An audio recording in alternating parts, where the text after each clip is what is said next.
plano ang ating Pangulo na pakiusapan po sila.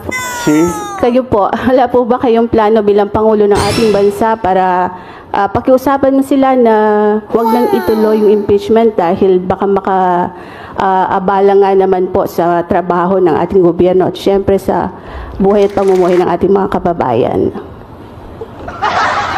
The Senate has no choice. The House has no choice. They have to do this now. Once the impeachment complaint was filed, tumakbo na ang proseso.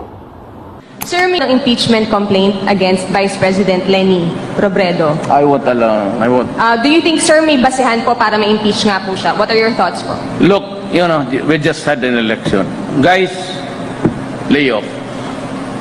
Stop it. Can do other things, but do not tinker with the structure of government. I will not countenance it. Elected yung tao.